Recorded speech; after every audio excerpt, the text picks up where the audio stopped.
Hey everybody, welcome back to the K2N Online Paddle School. We are back here on YouTube and we have another episode of the K2N vlog. Today's episode is really exciting. We have finally received delivery of all of our VIPER paddles. So I'm gonna kind of go through some of the story that goes into getting these and how to be easier in the future, and then we'll do a little showcase of the paddles. As a heads up, this week on YouTube, you'll probably get a lot of updates if you're subscribed to the YouTube channel. Each of these paddles, I'm gonna make a 1 or 2 minute little quick montage video, blurb, overview. That way when you go onto the website, you have the written post, and then you get to see the paddles in action via video format and kind of pick and choose, understand the paddles, and make an informed decision when you're purchasing one. So the paddles are handmade in Tahiti, right? And then they are shipped over here to the US. And within this international importing process, it can get very complicated. And with a lot of the paddles, they were sent to LAX and in the USPS service for customs, which is the worst airport and the worst customs office to have a high ticket item floating around it, right? So we were having some logistical issues with that, and ultimately the paddles got sent back. So on the next step, they recommended that they can send these paddles directly to Tampa International, which is about an hour south of where I'm at currently.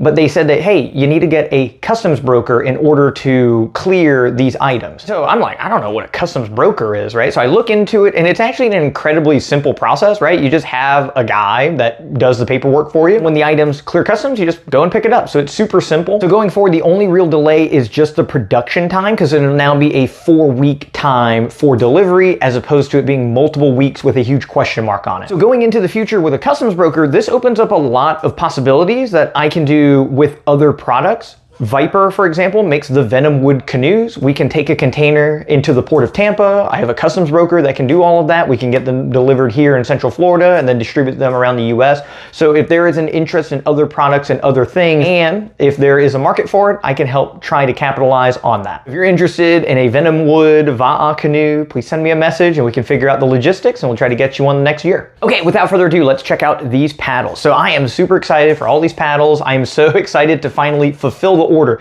As you are watching this now, this is going to upload around 3 p.m. today. I got home at about 1 o'clock. We are unpacking these things, getting everything ready, there's cardboard all over the room behind the camera. So we're frantically trying to get these out the door, but I wanted to spend time to overview them while I still have them. Out of the 50 paddles that we have taken so far, 45 of them are pre-sold. Right? So it's very exciting that I can't get these paddles fast enough or hold inventory. This is my only chance to showcase some of the models. Then they go in a box, they ship, and we don't see them until we get the next order in. So with all the carbon paddles, we are going with a smaller blade size in general. Most paddlers are using a tool that is too big, and it really suffocates a lot of their performance. So having a smaller blade is much more conducive for power for the majority of paddlers, right? Combining a very small blade with a carbon shaft gives you a little bit stiffer of a feel, so you get to maximize a smaller blade shape overall. Next design is the offset in the blade. The one I'm holding here is a 10-degree offset, which is more in line with an OC6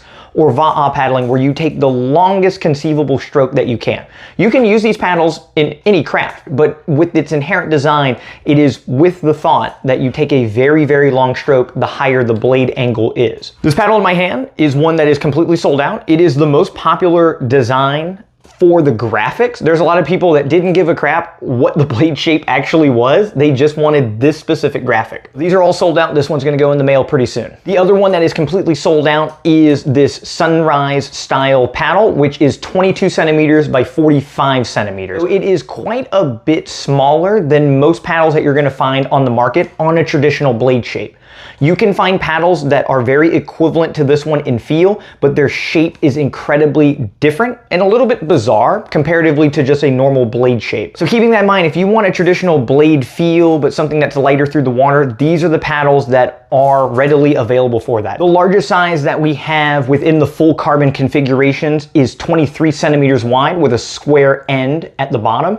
23 centimeters is 9 inches wide. Keeping in mind that this paddle is incredibly light, so one of the selling features on these VIPERs in general is just how light and nimble these paddles feel as you're wielding them. We have 3 of these models available currently. So it features the green wing, and it is again the largest in the carbon shaft. All three of those paddles I use personally. The Sunset paddle is the same design and graphic that I use for long distance OC1 racing. The Stingray style with the 10-degree offset is the one I personally use in the OC6. And then the Green Wing with the 9-inch blade is one that I use for short distance OC1 paddling personally.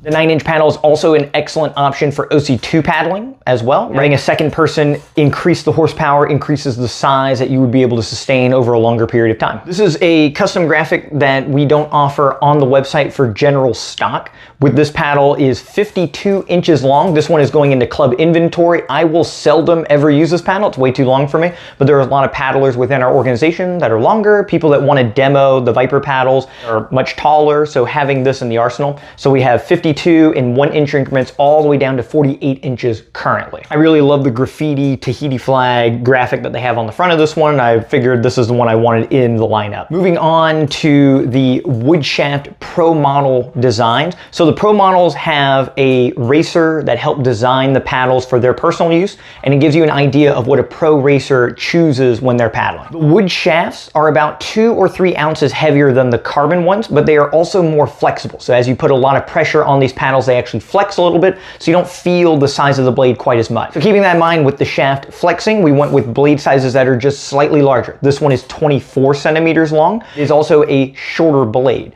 Combine that with the wooden shaft, and it gives you a very similar feel to some of the full carbon ones. If you are in racing disciplines that require wooden shafts, right, these are the models that we recommend. Monotea paddle is designed for smaller paddlers and sprinting in nature, but I've watched him race long distances and do pretty well with this exact tool. Out of the Monoteas, all of them are pre-sold, and I have one of them that is going into club inventory. I have actually not used this paddle personally yet. I'm very excited to try it out. And the next one we have is the Stevie paddle. So it is also on a wood shaft. It is another Pro Model paddle. This is a 10-degree offset with a slightly longer blade, more in tune with OC6 paddling or V1 racing. The idea, again, taking a very long, powerful stroke will give you more return on your energy investment versus the other paddles with less degrees allow you to turn over a little bit faster and take shorter strokes. Part of that is influenced by your leg position. When you're in an OC1, both feet are forward, your ability to move your body is a little bit more limited versus a VAA or an OC6. You have an open cockpit, you can move your legs around, you can move your whole body around more.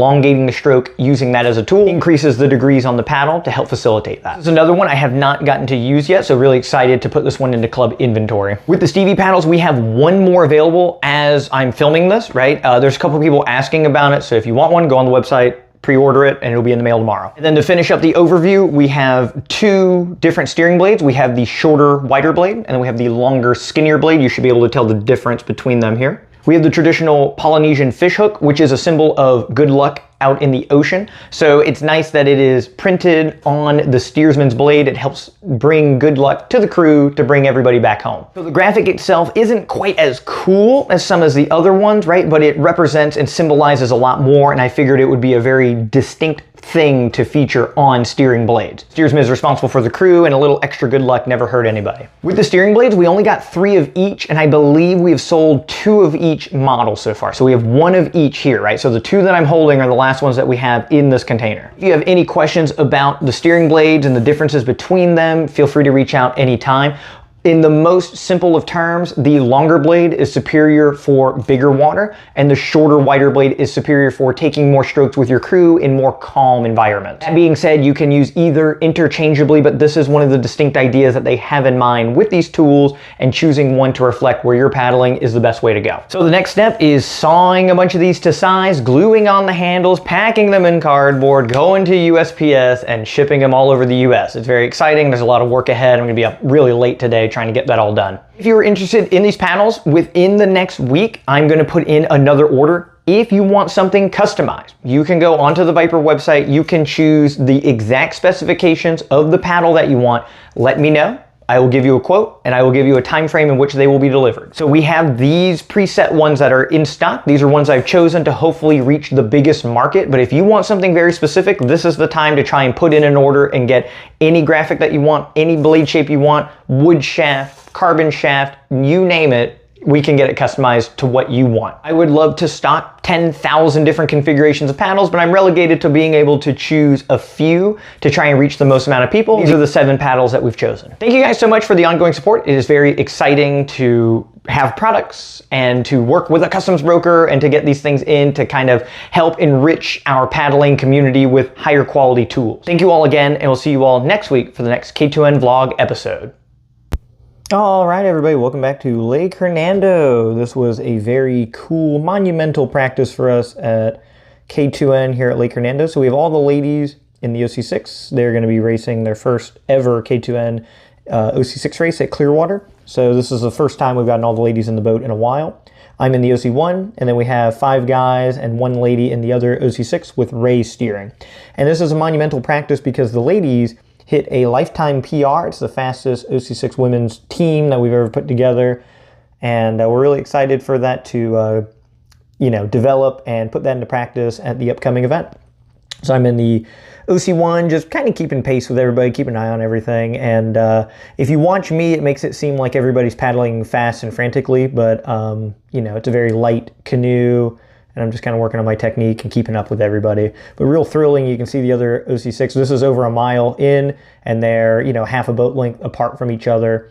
And this is one of the coolest, events, or paddle practices that we've had. Typically, I'm in the deck steering one of these vessels, and to have everybody, doing it on their own without me was a lot of fun to watch. I'm doing the helicopter paddle here just to, work on my own technique, secret technique things, and see if I can put it into practice. Again, if you look at me and look at them, it might diminish how fast they're going, but their average speed was a little bit over 9 minutes per mile, I think like 9:02 or something per mile. And here comes the the men's boat, hot on their tail. So this is getting close to about 1.5 miles or 2 miles here. Christina is still holding a good position, and the ladies working super hard. And yeah, really cool, practice. Christina's using the VIPER paddle. She uses the shorter blade, so she has the 24 centimeter by 54 centimeter length. The men's boat starts to make a move and pass. Ray's using the longer, skinnier blade, and he's been using mine, but he ordered his own finally. And this is probably a little over 3 miles. Perfect conditions for this. You can tell it's totally flat, no wind, nice and cool in the morning as well. So everybody, had the opportunity to put forth, one of these monumental efforts. The other boat gets ahead, and I'm thinking, you know what? The grass is greener over here, so I'm just kind of drafting and picking a position. I wasn't sure if the ladies were still going to be near this boat as the men started to pass. I figured they were losing steam, and that was going to be kind of the end of the story. And practice was a lot more interesting than that, right? The ladies were able to regroup and stay competitive the entire way. We had a practice earlier this year where I was steering, and we went about the same speed without Christina in the boat, right? And I told the ladies, if you all get a little bit better, you can go the same speed with Christina steering. And that's exactly what happened here. And so for the 5 of them to make up the difference between me and my wife, that's a big difference, right? And it's just a testament to everybody getting better, working hard towards this goal, and putting all these pieces together. And again, we're really excited to go out and race. The placing of the crew would be a cool thing, but that's not the goal. The goal of the event is to go out there and culminate all of this work and effort into something tangible, right? Whether we get first place or 8th place, it doesn't really matter. The more important thing is the journey and getting better and just seeing these tangible results week in and week out. And I'm really excited for it. It's a crew that I have no interaction with on the race course. I don't get to steer it. I don't get to paddle in it. I can only stand on land, and it's all in their hands, right? So you get to just kind of see, that end result from everybody's hard work, and hopefully the coaching has guided them in the right direction. So the ladies here are starting to close in on the guys. And of course, the GoPro does die in the last 3 minutes of paddling, and I don't want to spoil it, but I got to the finish line and I watched both these boats go over, and I could not tell who was first place. They were side by side. So the ladies in this upcoming final mile rallied to an incredible speed. Their average speed was 6.67 miles per hour, and on the final mile, they were over 7 miles an hour the entire way, right? So making a half-mile-an-hour jump in this final stretch was just awesome. And it just shows that everybody had some left in the tank. They managed the race correctly, and it just came down to whiskers between a women's boat and a men's boat. So really exciting stuff for us here at K2N. Thank you guys so much for checking out the footage. If you have any questions or you have any things that you would like to see, topics discussed, feel free to reach out anytime.